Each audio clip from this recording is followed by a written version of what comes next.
Welcome to my channel Swastika motivates. आप सभी का स्वागत है इस वीकली करंट अफेयर के सेशन में। तो शुरुआत करते हैं कोटेशन के साथ जो क्या कहता है, you will get there, don't give up. आप जरूर वहां तक पहुंचोगे जहां तक आपने सोचा है। बस आपको क्या नहीं करना है वो है गिव अप नहीं करना है, अपना पेशेंस बरकरार रखना है। लाइफ में बहुत सारे हर्डल्स, बहुत सारे प्रॉब्लम्स आएंगे, आते हैं, but you have to face all of them, right. इसी के साथ हम पहली न्यूज से शुरुआत करते हैं। पहली न्यूज है कुर्दिस्तान रीजन के बारे में। तो आखिर क्या हुआ था? रिसेंटली इंडिया ने कुछ मेडिकल एड्स और शिपमेंट को प्रोवाइड किया था एज अ सपोर्ट, और उसे भेजा गया था कुर्दिस्तान रीजन में। तो आखिर ये कुर्दिस्तान रीजन कहाँ पर लोकेटेड है? तो ये लोकेटेड है इराक में। सबसे पहली बात, इस न्यूज से आपको लोकेशन ही जानना सबसे ज्यादा जरूरी है। यहाँ पर रहते हैं कुर्द ट्राइब। इसके ईस्टर्न एरिया में आप देखोगे तो टर्की है, नदर्न एरिया में इराक से बॉर्डर, नदर्न एरिया में तो इराक है ही है, इराक से लगा है। वेस्टर्न एरिया में ये ईरान से बॉर्डर शेयर करता है, और smaller part of Syria and Armenia से भी ये बॉर्डर शेयर करता है। अभी हम लोग इसका मैप भी देखेंगे। कुर्दिस्तान की कैपिटल क्या है? कैपिटल है एरबिल। यहाँ पर दो माउंटेन आपको देखने मिलेंगे, first is Zagros and second is taurus. और रिवर्स टिग्रिस और जैब नाम की नदियां यहाँ से फ्लो होते हुए दिखाई देंगी। तो आप अगर मैप में देखो तो ये रहा कुर्दिस्तान वाला रीजन। यहाँ से आप देख सकते हो ईरान से बॉर्डर शेयर कर रहा है, इराक तो है ही, सीरिया से ये लग रहा है, टर्की से लग रहा है, और बहुत ही छोटा सा एरिया ये अर्मेनिया से भी शेयर करता है, राइट। तो आपको यहाँ से लोकेशन जरूर याद रखनी है, क्योंकि इस न्यूज से अपने लिए इंपॉर्टेंट केवल और केवल लोकेशन है, राइट। दूसरी न्यूज कहती है, एक स्पीशीज के बारे में बात करती है, that is rusty spotted cat. पहली बार फर्स्ट एवर टाइम इसे स्पॉट किया गया है। कहाँ पर? वेस्ट बंगाल के जंगलों में, वो भी पुरुलिया डिस्ट्रिक्ट के जंगलों में इन्हें देखा गया है। ये पूरी दुनिया की सबसे स्मॉलेस्ट और लाइटेस्ट कैट में से एक है। इनका साइंटिफिक नेम है प्रियो प्रियोनेलरस रूबिजिनोसस। आई थिंक शायद मैंने गलत प्रोनाउंस किया, बट प्लीज आप इसे प्रोनाउंस कर लेना। ये इनका साइंटिफिक नेम है। रिकॉर्ड कहाँ पर इनकी स्पीशीज को देखा जाता है? तो ड्राई डेसिडुअस एरियाज में ये रहते हैं, यूजुअली सेमी डेसिडुअस फॉरेस्ट में पाए जाते हैं। कच्छ वाले region, Rajasthan, peninsular India, Nepal और श्रीलंका में भी इन स्पीशीज को देखा जाता है। और आईयूसीएन की लिस्ट की बात करें तो ये नियर थ्रेटन की कैटेगरी में है। पूरी दुनिया में सबसे बिगेस्ट कैट की कैटेगरी में कौन आते हैं? वो आते हैं अपने टाइगर्स, क्योंकि टाइगर भी कैट फैमिली से ही बिलोंग करते हैं ना। तो आपको याद रखना है कि रस्टी स्पॉटेड कैट को कहाँ पर पहली बार देखा गया है? तो वो वेस्ट बंगाल के पुरुलिया डिस्ट्रिक्ट के जंगलों में देखा गया है। नेक्स्ट, आखिर कौन है अहिल्याबाई होलकर जी? हाल ही में Indira Gandhi national centre for the arts यानी कि IGNCA के साथ मिलकर के लोकमाता अहिल्याबाई त्रिशताब्दी समारोह समिति ने एक स्पेशल लेक्चर को ऑर्गेनाइज किया था, जहाँ पर अहिल्याबाई के लाइफ से जुड़े हुए जो भी चीजें हैं, जो भी अचीवमेंट्स हैं, उनको बताया जा रहा था। तो हमें जानना जरूरी है अहिल्याबाई होलकर जी के बारे में। इनका जन्म हुआ था 31 मई 1725 को। इनकी डेथ होती है 13 अगस्त 1795 में। ये होलकर क्वीन थी, मराठा मालवा किंगडम की। बहुत ही ज्यादा ग्रेट पायनियर थी, क्योंकि इन्होंने बहुत सारे हिंदू टेम्पल्स को बिल्ड करवाया, जिनमें से एक मोस्ट इम्पोर्टेंट टेम्पल जिसका नाम हम हमेशा सुनते रहते हैं वो है काशी विश्वनाथ टेम्पल, वाराणसी का। ये अहिल्याबाई देवी का अहिल्याबाई होलकर जी का ड्रीम प्रोजेक्ट था कि काशी विश्वनाथ टेम्पल के कॉरिडोर को डेवलप किया जाए, जो कि अब डेवलप भी किया जा रहा है। साथ ही एक ब्रिटिश हिस्टोरियन थे जिनका नाम है जॉन की। इन्होंने अहिल्याबाई होलकर जी को एक टाइटल दिया था, वो टाइटल है द फिलोसोफर क्वीन का। तो इतनी चीजें जो इनके लाइफ से जुड़ी हुई हैं वो आपको याद रखनी है, राइट। अगली न्यूज क्या कहती है? यूएस में क्या हुआ था कि एक हेलीकॉप्टर यानी कि एक चॉपर और एक पैसेंजर प्लेन आपस में कोलिजन कर लिए थे, जिसकी वजह से बहुत सारे लोगों की डेथ हो गई। मतलब जितने लोग उस प्लेन में सवार थे, जितने लोग उस चॉपर में सवार थे, सबकी ऑलमोस्ट डेथ हो चुकी है, ये कंफर्म हो चुका है। तो अमेरिका एयरलाइन की पैसेंजर प्लेन और यूएस आर्मी का चॉपर हेलीकॉप्टर जिसका नाम है ब्लैक हॉक, हवा में ही ये दोनों कोलिजन करते हैं। एंड देन दोनों के दोनों प्लेन और हेलीकॉप्टर क्रैश हो जाते हैं। क्रैश होकर के कहाँ पर गिरते हैं तो पोटोमैक रिवर में। ये जो नदी है ये कहाँ पर लोकेटेड है? लोकेटेड है Ronald Reagan Washington National Airport के पास। अगर पैसेंजर प्लेन में हम देखें कितने लोग सवार थे तो 60 पैसेंजर 4 क्रू मेंबर सवार थे। ये प्लेन ने उड़ान भरी थी फ्रॉम कंसास टू वॉशिंगटन। ये जा रहा था पर मिड एयर कोलिजन की वजह से ये वहीं पर क्रैश हो गया। जो प्लेन था उसका क्या नाम था? बॉम्बार्डियर CRJ-700 और चॉपर का नाम था H-60 ब्लैक हॉक। तो आपको नाम जरूर याद रखने हैं। कहाँ पर ये क्रैश किया था? पोटोमैक रिवर पे। पोटोमैक रिवर में एक्चुअली। और इसी नदी के किनारे वॉशिंगटन DC आपको देखने मिलेगा which is capital of US। Okay. और इसी नदी के किनारे व्हाइट हाउस भी है जहां पर वहां के प्रेसिडेंट रहते हैं, है ना। नेक्स्ट जो न्यूज़ है वो है वर्ल्ड वेटलैंड डे से जुड़ी हुई। हाल ही में क्या किया गया है, 2 फरवरी को हमने सेलिब्रेट किया वर्ल्ड वेटलैंड्स डे। और अब सेंटर ने अनाउंस किया है कि 4 और नए वेटलैंड को जोड़ा जा रहा है। तो अभी तक टोटल वेटलैंड की संख्या थी 85। 4 नए जोड़ दिए गए तो ये वेटलैंड्स की संख्या बढ़कर 89 हो गई है। तो कौन से वो 4 नए वेटलैंड्स हैं? पहला है सक्कारा कोट्टई बर्ड सेंचुरी जो तमिलनाडु का है।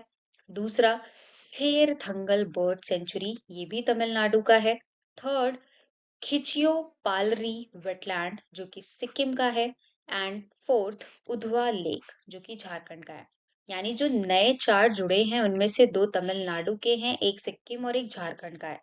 तो इसी के साथ तमिलनाडु बन चुका है एक ऐसा राज्य भारत का जहां पर सबसे ज्यादा number of Ramsar site present है। कितने टोटल? 20। रामसर कन्वेंशन को 1971 में 2 फरवरी को साइन किया गया था। वो भी कहाँ पर?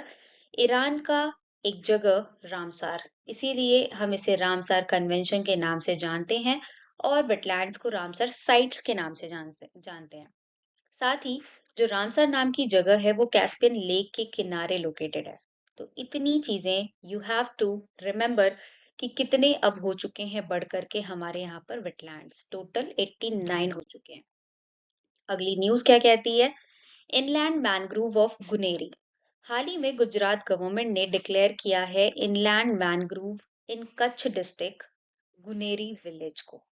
गुनेरी विलेज में इन्होंने इनलैंड मैनग्रोव को डिक्लेयर किया है और ये सबसे पहली बायोडायवर्सिटी हेरिटेज साइट होने वाली है गुजरात की। राइट। ये एक नेचुरल इनलैंड मैनग्रोव साइट है। साथ ही इनलैंड मैनग्रोव एक ऐसे एरियाज होते हैं और ये कैसे फॉर्म होते हैं बेसिकली लाइमस्टोन के डिपोजिशन से ये एरियाज फॉर्म हो जाते हैं। इन्हें कौन से एक्ट के अंडर में अनाउंस किया गया है तो इसे अनाउंस किया गया है अंडर बायोडायवर्सिटी एक्ट 2002 के तहत डिक्लेयर किया गया है। अपने भारत में सबसे लार्जेस्ट मैनग्रोव कहाँ पर आपको देखने मिलेगा तो वो मिलेगा सुंदरबन में। एंड सबसे लार्जेस्ट डेल्टा भी पूरी दुनिया का कहाँ है? वो है सुंदरबन। नेक्स्ट न्यूज जो जुड़ी है एक योजना के साथ जिस योजना का नाम है प्रधानमंत्री धन धान्य कृषि योजना।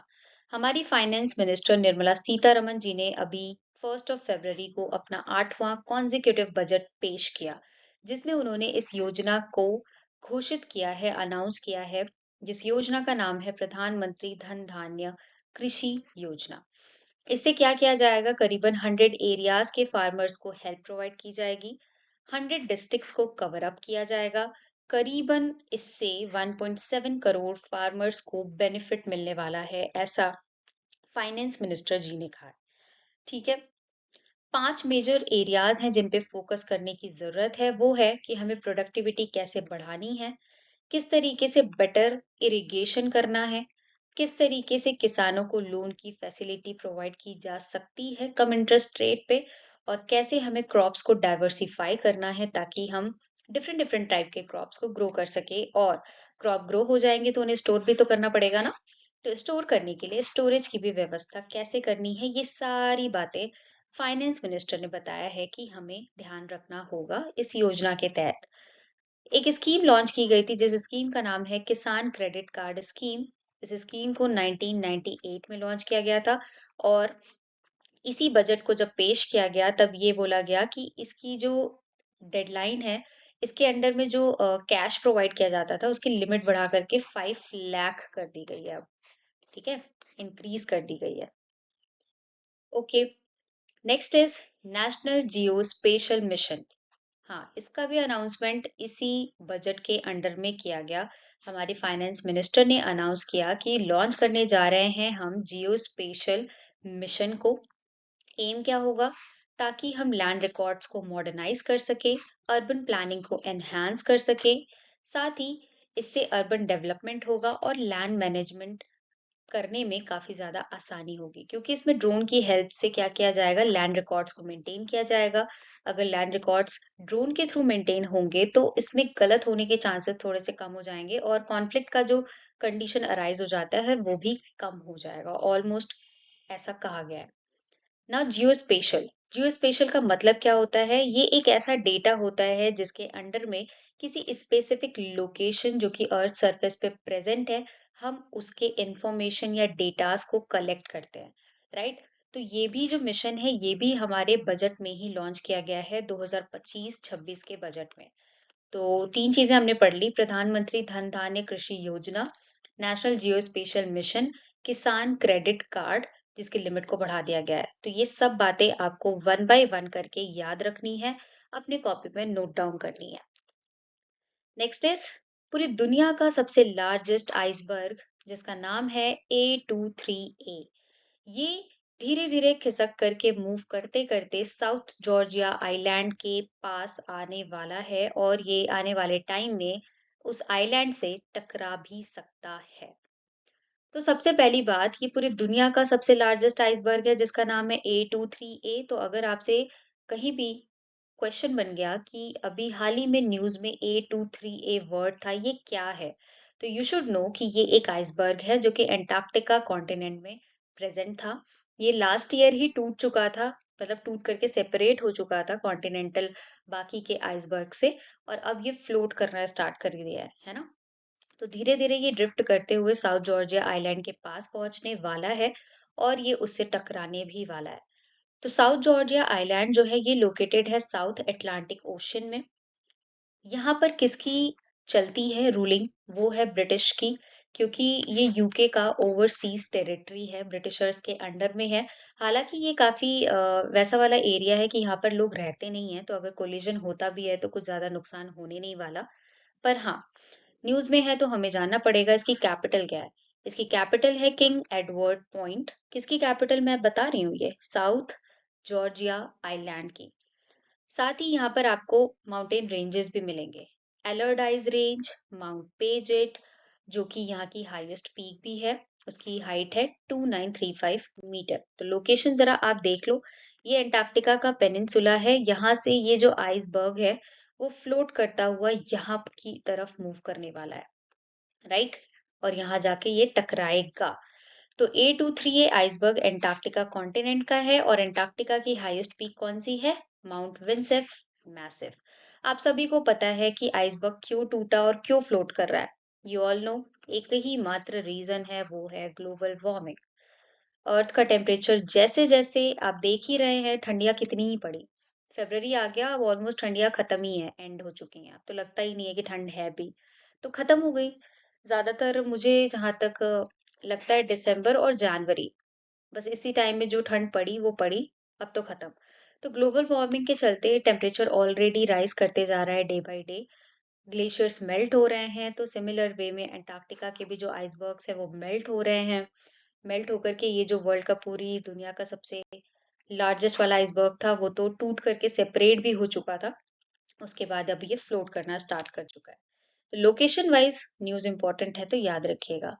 हाँ, सुनीता विलियम्स, आप सभी को याद होगा कि मैंने बहुत पहले, आई थिंक साल भर हो चुके हैं, मैंने इनके ऊपर एक न्यूज़ कवर अप की थी कि ये स्टारलाइनर मिशन के अंडर में स्पेस में गई थी और स्पेस में ये केवल और केवल 8 से 10 दिन के लिए गई थी।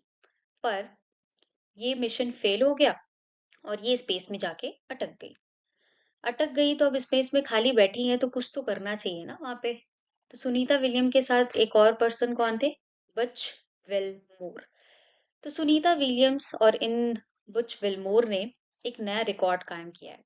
Sunita Williams Indian origin astronaut हैं। इन्होंने अपनी 9th स्पेस वॉक को कंडक्ट किया और एक नया रिकॉर्ड बना करके कायम किया। इन्होंने टोटल स्पेस वॉक करी फॉर 62 आवर्स एंड 6 मिनट्स के लिए स्पेस में, राइट। सुनीता विलियम्स को इस टाइम पर प्रेजेंटली इंटरनेशनल स्पेस स्टेशन का हेड भी बना दिया गया। अब बैठे बैठे वहां क्या करेंगी, तो खाली बैठी हैं तो ये हेड भी बन चुकी हैं, फिर वहां पे स्पेस वॉक भी कर रही हैं। और विमेन की कैटेगरी से अगर देखा जाए तो शी इज फर्स्ट वन जिन्होंने ये रिकॉर्ड बना करके कायम किया है। इनसे पहले किसके नाम पर ये रिकॉर्ड था, तो वो पर्सन है पेगी विटसन, जिन्होंने 1965 में सबसे लंबा चलने का स्पेस वॉक करने का रिकॉर्ड बनाया था, राइट। तो इस न्यूज़ से आपको बस ये चीज़ याद रखनी है कि किन्होंने रिकॉर्ड बनाया है और किसको पीछे छोड़ा है, ठीक है? नेक्स्ट इज़ हाँ, आईसीसी विमेन्स चैंपियनशिप को होस्ट किया जा रहा था, जिसमें कहाँ पर होस्ट किया जा रहा था? ऑस्ट्रेलिया मेलबर्न में। और यहाँ पर ऑस्ट्रेलिया ने तीसरी बार इस ट्रॉफी को जीत लिया है। ठीक है, तो ऑस्ट्रेलिया की कैप्टन कौन थी अपने टीम की? वो थी एलिसा हेली। तो इनका नाम आप याद रखिएगा, यहाँ पे आप इमेज में देख सकते हो। मेंस का जो चैंपियन वाला ट्रॉफी है वो पाकिस्तान होस्ट करने वाला है, पर इंडिया के जो मैचेस हैं वो दुबई में कंडक्ट कराए जाएंगे just because of security concerns. तो याद रखना, ऑस्ट्रेलिया ने फीमेल की कैटेगरी से जीता है, इंडिया वाला अभी होगा, तो देखेंगे कौन जीतता है। नेक्स्ट जो न्यूज़ है वो ये है कि वर्ल्ड बुक फेयर को ऑर्गेनाइज किया जा रहा है न्यू दिल्ली में। न्यू दिल्ली में भी कहाँ पर? भारत मंडपम में। कब से कब तक? 1 फरवरी से 9 फरवरी तक, राइट। तो कौन सी ऑर्गेनाइजेशन है जो इसे होस्ट करा रही है? तो वो ऑर्गेनाइजेशन है national book trust India. Ministry of education के अंडर में इसे होस्ट किया जा रहा है। थीम रखा गया है रिपब्लिक एट 75। जैसा कि हमने 75 ईयर्स पूरे हो चुके हैं जब इंडिया रिपब्लिक हुआ था, और हमने इस बार सेलिब्रेट किया है 76th anniversary of Republic day. तो उसी को ध्यान में रखते हुए इस वर्ल्ड बुक फेयर को यहाँ पर ऑर्गेनाइज किया जा रहा है। एम क्या है? हाईलाइट करने का एम है importance of ideals, social justice, fundamental rights, ताकि सबको इन सब चीजों से अवेयर कराया जाए, राइट। स्लोगन क्या रखा गया है यहाँ पर? हम भारत के लोग, we the people of India. जैसा कि आप प्रियम्बल पढ़ते हो, उसमें सबसे पहली लाइन क्या कहती है? We the people of India. तो एग्जैक्टली सेम यहाँ पर स्लोगन भी यही रखा गया है। नेक्स्ट इज अगेन बजट से जुड़ी हुई न्यूज, ज्ञान भारतम मिशन। यूनियन बजट में हमारी फाइनेंस मिनिस्टर निर्मला ताई ने इस मिशन को लॉन्च किया है, जिसके तहत कंजर्व किया जाएगा इंडिया की मैन्युस्क्रिप्ट हेरिटेज को। इस मिशन का नाम क्या है? ज्ञान भारतम मिशन। मैन्युस्क्रिप्ट क्या होते हैं? मैन्युस्क्रिप्ट होते हैं हैंड रिटन कॉम्पोजिशन, जो एंशियंट टाइम पे लोग हाथों से लिखा करते थे, पत्तों पर, कपड़ों पर। इन सारी चीजों को हम लोग मैन्युस्क्रिप्ट कहते हैं। इन्हें ही प्रिजर्व करके, कंजर्व करके रखा जाएगा एज अ हेरिटेज। इस मिशन का उद्देश्य यही है। किस किस चीजों पर लिखा जाता था? बार्क पर, पाम लीव्स पर, बर्च लीव्स पर, इन पर लिखा जाता था हाथों से। तो हमें क्या करना है? इस मिशन के अंडर में करीबन 1 करोड़ मैन्युस्क्रिप्ट्स को प्रिजर्व करना है। इंडिया की रिच हेरिटेज लिटरेरी को प्रमोट करना है, और इस बजट में इस मिशन के लिए 60 करोड़ रुपीस अलोकेट किए गए हैं। और ये जो कंजर्वेशन है, ये किसके अंडर में आएगा? मिनिस्ट्री ऑफ कल्चर के अंडर में आएगा, क्योंकि उन्हीं का काम है कंजर्व कराने का। तो ये उनके अंडर में आएगा। तो एक और बजट से जुड़ी हुई news which is very important, तो याद रखिएगा क्या है ये मिशन का उद्देश्य। Next news is green cardamom. Researchers ने अभी 2 नई स्पीशीज को ढूँढा है ग्रीन कार्डेमम की। हरी इलायची, है ना? आप खाते होंगे, चाय में डालते होंगे, इलायची वाली चाय। उन 2 स्पीशीज का नाम है इलेटैरिया फैसिफेरा एंड इलेटैरिया टुलिपिफेरा। ये 2 नई स्पीशीज ढूंढी गई हैं। कहाँ पर? केरला के वेस्टर्न घाट में। हम इलायची को क्वीन ऑफ स्पाइसेस के नाम से जानते हैं, नॉट स्पीशीज, स्पाइसेस के नाम से जानते हैं, राइट। मसालों की रानी। कौन सी फैमिली से बिलोंग करती है ये? जिंगीबेरेसी फैमिली से बिलोंग करती है। हम इसको यूज करते हैं एज अ फ्लेवरिंग एजेंट। और इंडिया इलायची के प्रोडक्शन में सेकंड नंबर पे आता है in all over the world. और फर्स्ट नंबर पे आता है गुटेमाला। गुटेमाला जो कि अफ्रीका की एक कंट्री है, ये नंबर 1 पे आता है इलायची के प्रोडक्शन में। एंड ग्रीन कार्डेमम के प्रोडक्शन में इंडिया इज ऑन सेकंड। कौन से टाइप का क्लाइमेट चाहिए होता है इसे ग्रो होने के लिए? तो सबसे पहली बात कि लोमी सॉइल फॉरेस्ट चाहिए इसे ग्रो होने के लिए। सॉइल का पीएच 4.2 से लेकर के 6.8 तक का होना चाहिए। टेम्परेचर 10 से लेकर के 35 डिग्री सेल्सियस होना चाहिए। और रेनफॉल 1500 से लेकर के 4000 पर ईयर की होनी चाहिए। उन्हीं रीजन में ये ग्रो कर पाएंगे अच्छे से, है ना?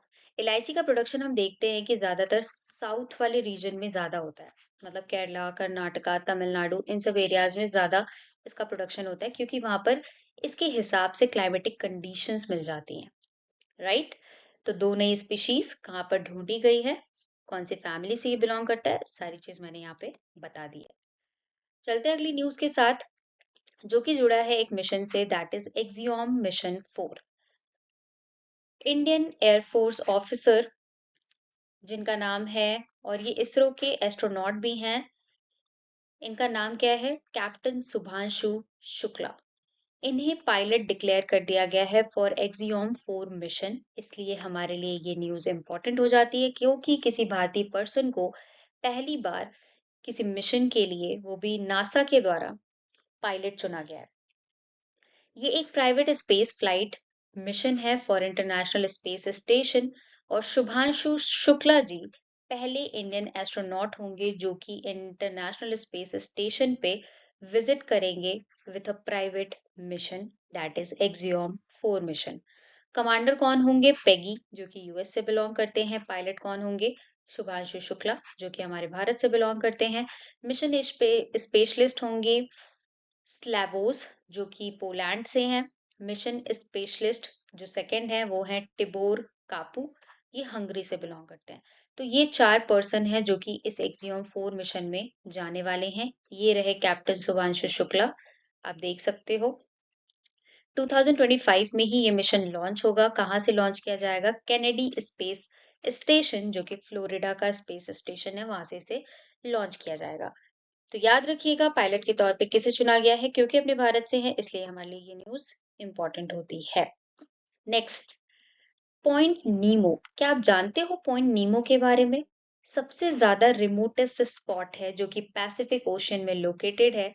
इस साइट को हम जानते हैं ओशियन पोल ऑफ इनएक्सेसिबिलिटी के नाम से, क्योंकि बिल्कुल दूर दूर तक यहाँ पर लाइफ का तो कोई एग्जिस्टेंस ही नहीं है, मतलब ह्यूमंस आपको नहीं दिखेंगे।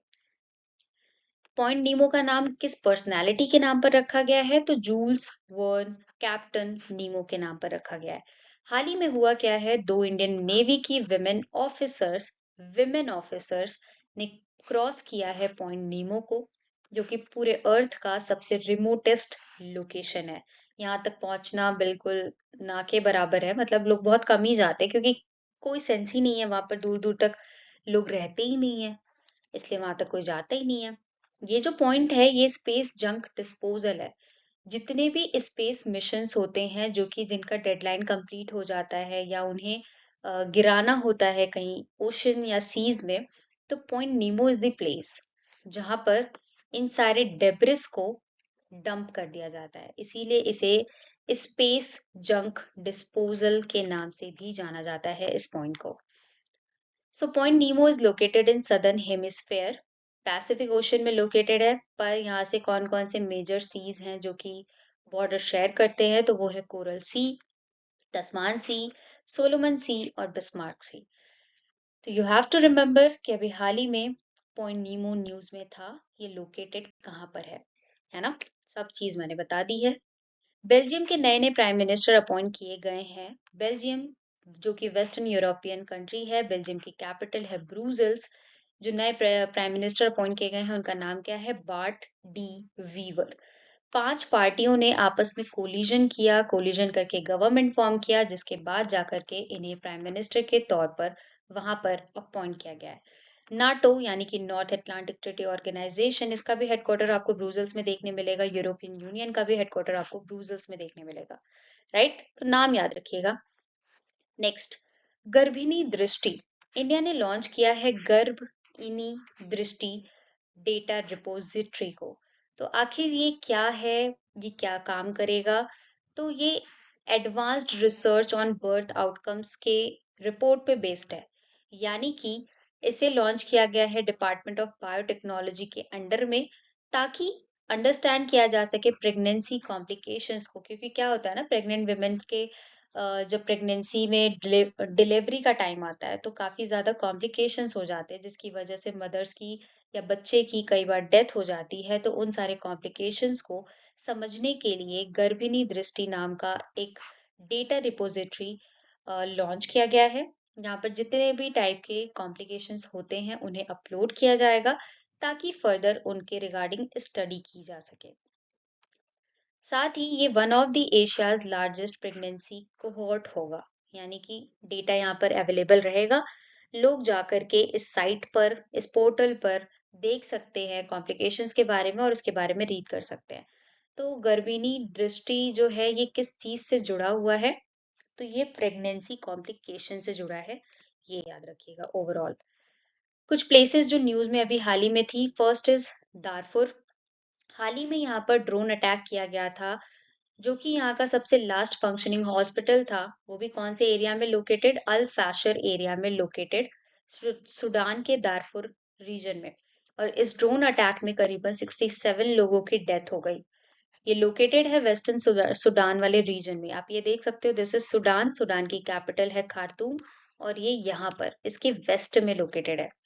यहाँ पर दो मिलिटेंट ग्रुप्स मेजरली पाए जाते हैं, जिनका नाम आप याद रख लो, ज़ंजावीड मिलिशिया और रैपिड सपोर्ट फोर्सेस। बॉर्डर किससे किससे शेयर होता है इसका? चार्ट से, लिबिया से, सूडान से, सेंट्रल अफ्रीकन रीजन से और साउथ सूडान से। इतनी कंट्रीज हैं जिनसे ये बॉर्डर शेयर करता है ये एरिया। तो इसलिए लोकेशन बेस्ड ये इंपॉर्टेंट न्यूज हमारे लिए है।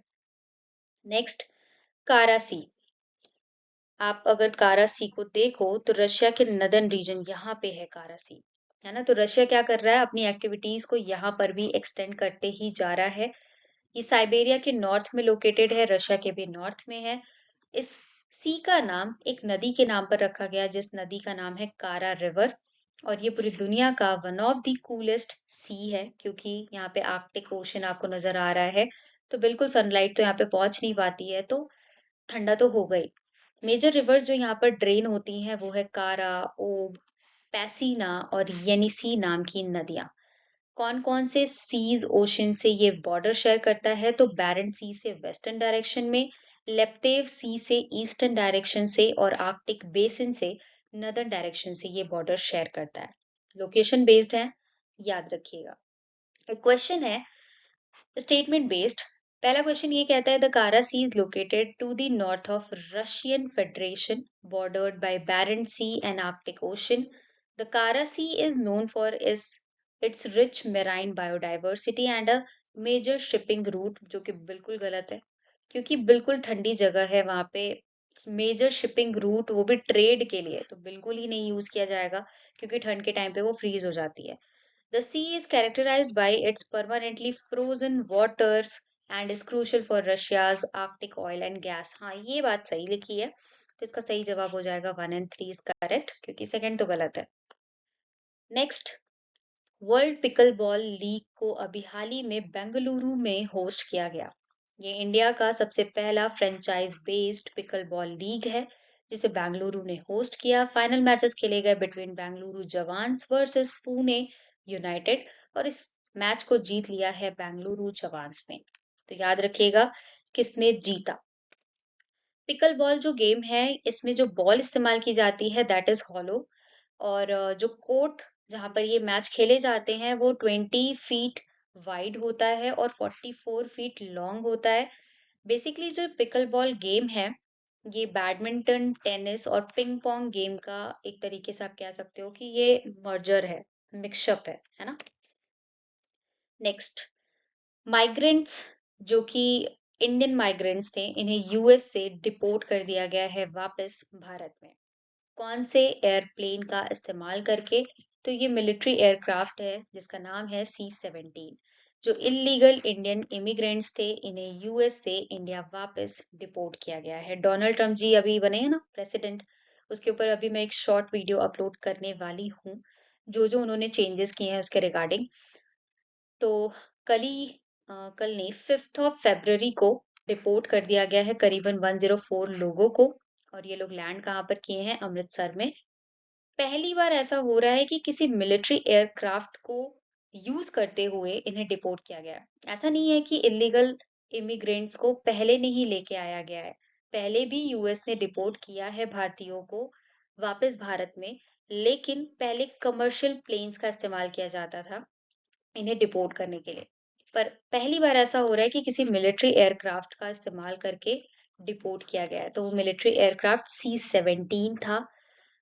5th ऑफ फरवरी को इन्हें डिपोर्ट किया गया और प्रॉपर हैंडकफ करके, मतलब हाथों में हथकड़ी, पैरों में हथकड़ी ऐसे लगा करके उन्हें मतलब डिपोर्ट किया गया, which is very bad actually, right?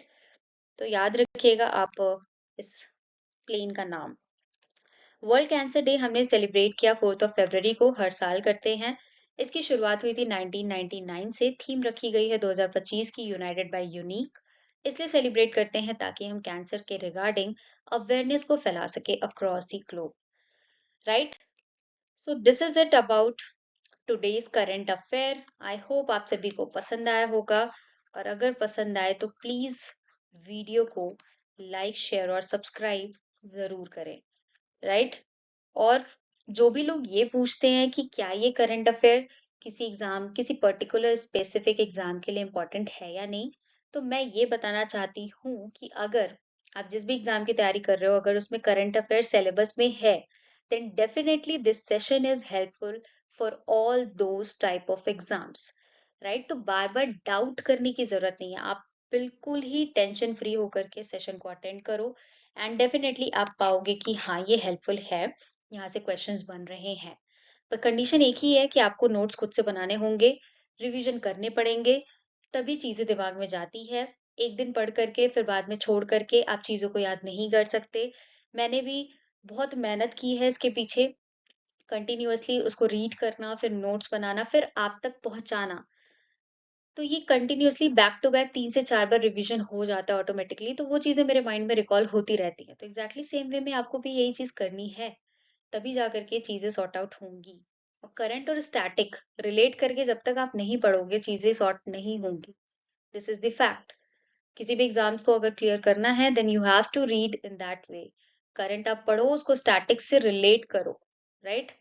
और वैसे ही मैं कोशिश भी करती हूँ कि आप तक पहुंचाने की, कि टू दी पॉइंट, ज्यादा कहानियां नहीं बतानी है, टू दी पॉइंट चीजें लिखो, रिकॉल करो, याद करो, रिविजन करो, दैट्स इट, खत्म, राइट? क्योंकि और भी सब्जेक्ट्स है ना जो आपको पढ़ने हैं, केवल करंट ही तो नहीं है कि नहीं?